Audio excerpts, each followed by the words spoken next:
যদি আপুনি ভাবি আছে নেশ্যনেল হাইৱে সম্পূৰ্ণ ছেফ হৈ আছে তেন্তে এই ফুটেজটো এবাৰ চাই লওক।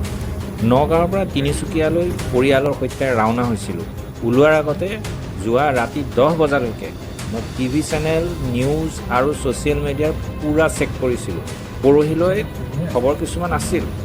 গাঁও বা মেইন টাউনবোৰ যে প্লাবিত হৈছে সেই খবৰ নিউজত দেখা পাইছিলোঁ। আজি হাইৱেৰ পৰিস্থিতি যে ইমান ভয়াৱহ হৈ পৰিব বা হাইৱে ডুব গৈছে তাৰ কোনো ব্ৰেকিং নিউজ বা আপডেট দেখা নাছিল।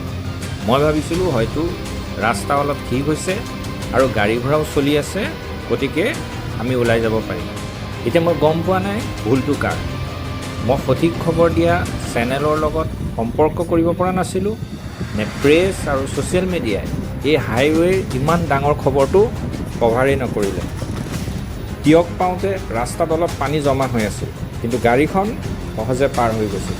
আমি ভাবিছিলোঁ সকলো ঠিক হৈ গ'ল, আগলৈ ৰাস্তা ক্লিয়াৰ থাকিব, কিন্তু আচল ভয়াৱহ পৰিস্থিতিটো আগলৈহে আছিলে।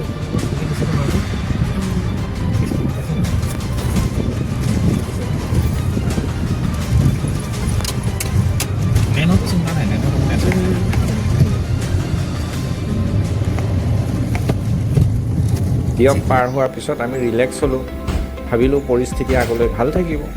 আমি হোটেল নীলকণ্ঠত অন্য দিনাৰ দৰে লাঞ্চ কৰিবলৈ সোমালোঁ। আহাৰৰ থালিত হাত দিছোঁহে নীলকণ্ঠৰ মালিক দ্বাৰাই আমাৰ ওচৰলৈ চাপি আহিল আৰু সকীয়াই দিলে, আপোনালোক সোনকালেই খোৱা বোৱা কৰি ইয়াৰ পৰা ওলাই যাওক, কাৰণ গৌৰীসাগৰত এই 4 লাইনৰ ওপৰেদি পানী বাগৰা আৰম্ভ হৈছে। তেওঁৰ কথা শুনি আমি লৰালৰিকৈ খোৱা বোৱা শেষ কৰি সম্পূৰ্ণ প্ৰস্তুতি লৈ তাৰ পৰা ওলাই পৰিলোঁ। আগলৈ গৈ যি দৃশ্য দেখিলোঁ বিশ্বাসেই কৰিব পৰা নাছিলোঁ। হাইৱেৰ সোঁপিনৰ পৰা বাওঁ পিনলৈ তীব্ৰ গতিত পানী বৈ আছিল।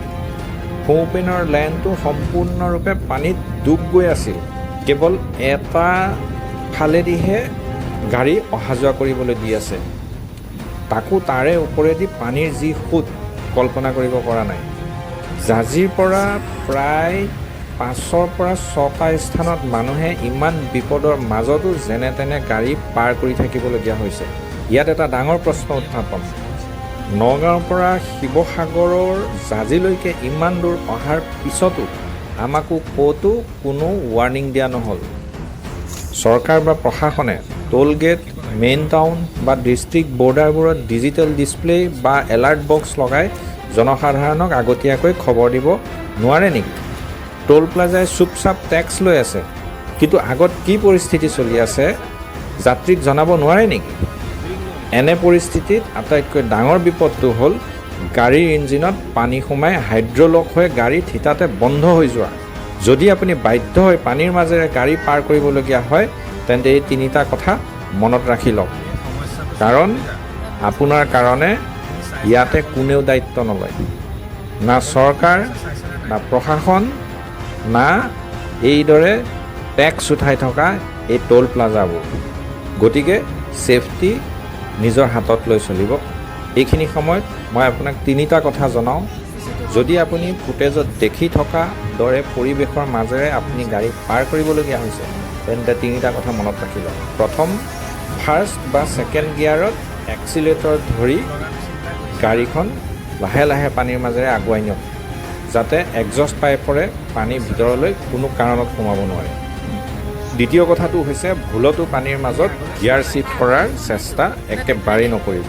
আৰু তৃতীয় কথাটো হৈছে যদি পানীৰ মাজত ইঞ্জিন বন্ধ হৈ যায় তেন্তে কেতিয়াও ছেল্ফ ষ্টাৰ্ট মৰাৰ কথা চেষ্টা নকৰিবই। ছেল্ফ মাৰিলে ইঞ্জিন একেবাৰেই নষ্ট হৈ যাব। গাড়ীখন ঠেলি শুকান ঠাইলৈ অনাৰ ব্যৱস্থা কৰক। ভগৱানৰ কৃপাত আমি কুশলে তিনিচুকীয়া পালোঁ। এনে পৰিস্থিতিত কেৱল ছ'চিয়েল মিডিয়া বা মিডিয়া নিউজৰ ওপৰত ভৰসা কৰি নচলিব। যেতিয়াই এনে সমস্যা হয় লোকেল পুলিচ থানা বা কোনো বিশ্বাসযোগ্য লোকেল চ'ৰ্চৰ পৰা একজেক্ট ইনফৰ্মেশ্যন লৈহে ঘৰৰ পৰা ওলাব। এই ভিডিঅ'টো যিমান পাৰে শ্বেয়াৰ কৰক যাতে কাৰোবাৰ কামত আহে আৰু প্ৰশাসনৰো দৃষ্টিগোচৰ হয়। সকলোৱে সাৱধানে থাকক, সুস্থ থাকক। ধন্যবাদ।